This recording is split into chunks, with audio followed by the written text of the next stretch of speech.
So even after giving 4-5 years to civil services exam, I was not able to clear this exam.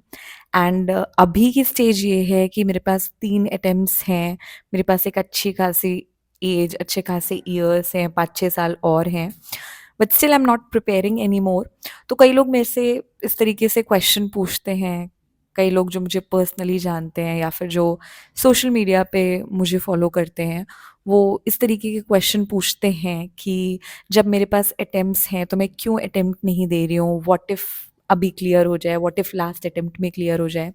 तो मेरा point ये है कि after giving these many years मुझे समझ आ गया है कि मैं इस चीज़ में अच्छी नहीं हूँ, एंड कुछ और चीज़ें हैं जिनमें मैं अच्छी हूँ। तो इस पॉइंट ऑफ टाइम पे मैं उन चीज़ों को ट्राई कर रही हूँ। सी हमें कभी कभी ऐसा लगता है कि हाँ, अगर लास्ट अटेम्प्ट में हो गया तो इट वुड बी नाइस, मतलब ज़िंदगी पलट जाएगी। पहली बात तो ऐसा होता नहीं है जादू से, एंड दूसरी चीज़ इसकी कॉस्ट है। ऐसा नहीं है कि इसकी कोई कॉस्ट नहीं है, ऐसा नहीं है कि आपको लग रहा है कि नुकसान ही क्या है अगर प्रिपेयर करोगे। नुकसान है, क्योंकि when you are preparing for this exam आप अपने आप को कट ऑफ कर रहे हो, आप बाकी जो अपॉर्चुनिटीज़ हैं उनको हटा करके आप एक चीज़ में अपना फोकस, अपना एफर्ट, अपना टाइम दे रहे हो, अपने इमोशंस लगा रहे हो, तो नुकसान है।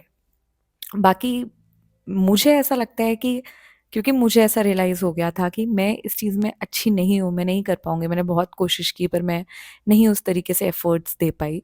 तो इसलिए मुझे लगा कि rather than pushing it I can just stop, like I can stop and I can try new things. अब ऐसा नहीं है कि एक दिन मैं सो कर के उठी और मुझे सडनली ये चीज़ रियलाइज़ हो गई कि अब से I don't want to prepare any more. ये एकदम से नहीं हुआ है, इसमें वक़्त लगा है, क्योंकि एक पॉइंट ऑफ टाइम पे मुझे ऐसा लगा कि बहुत ज़्यादा मेरी मेंटल हेल्थ उससे अफ़ेक्ट हो रही है, या मैं बहुत बुरा फ़ील कर रही थी, बहुत डीमोटिवेटेड, बहुत अंडर कॉन्फिडेंट, बहुत ही ज़्यादा अ, एक स्टक वाली सिचुएशन थी कि ऐसा लगता था कि मैं स्टक हो गई हूँ लाइफ पे।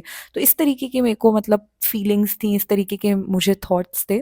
तो उस पॉइंट ऑफ टाइम पे मैंने इन थॉट्स को ओवरकम करने के लिए जो भी एक बेस्ट 1-2 चीज़ें मुझे दिखीं, एक नई ट्रैजेक्टरी स्टार्ट करने के लिए मैंने वो की, और फिर वो धीरे-धीरे करके करते-करते नई-नई अपॉर्च्युनिटीज़ मिली, और वो फिर ये वाला जो चीज़ थी सिविल सर्विसेज़ की, वो अपने आप धीरे-धीरे पीछे हो गई।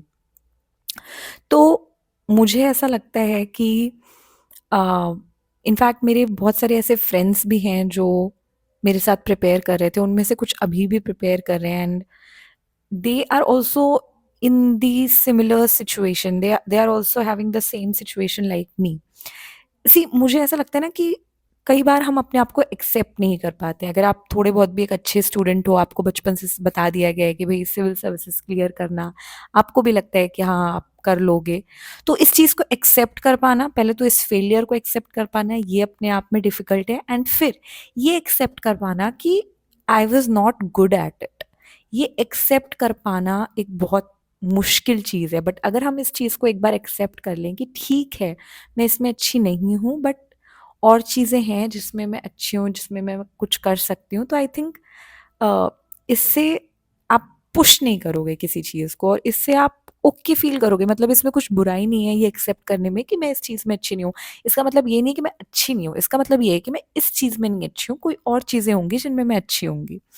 सो अगर हम थोड़ा-सा इस तरीके से देख पाएँ तो ईज़ी हो जाता है इस हमारे ग्रैंड से ड्रीम को पीछे छोड़ना। तो या अगर आप मुझे सुन रहे हो and if you are also in this similar stage जहाँ पर आप ऐसा फ़ील करते हो कि आप स्टक हो गए हो, आप एग्ज़ाम में ना तो मतलब परफ़ॉर्म कर पा रहे हो, ना एग्ज़ाम को छोड़ पा रहे हो, तो just think from this perspective एक बार कि अ, मेबी मैं इस चीज़ में अच्छी नहीं हूँ, बट इसका मतलब ये नहीं है कि और चीज़ें मैं ट्राई नहीं कर सकती। तो इस पर्सपेक्टिव से एक बार सोच के देखना, I think this might help you. So, on that note, bye bye, good night. I'll try and come up with more such candid videos, such candid conversation, such heart to heart wali batein. Bye.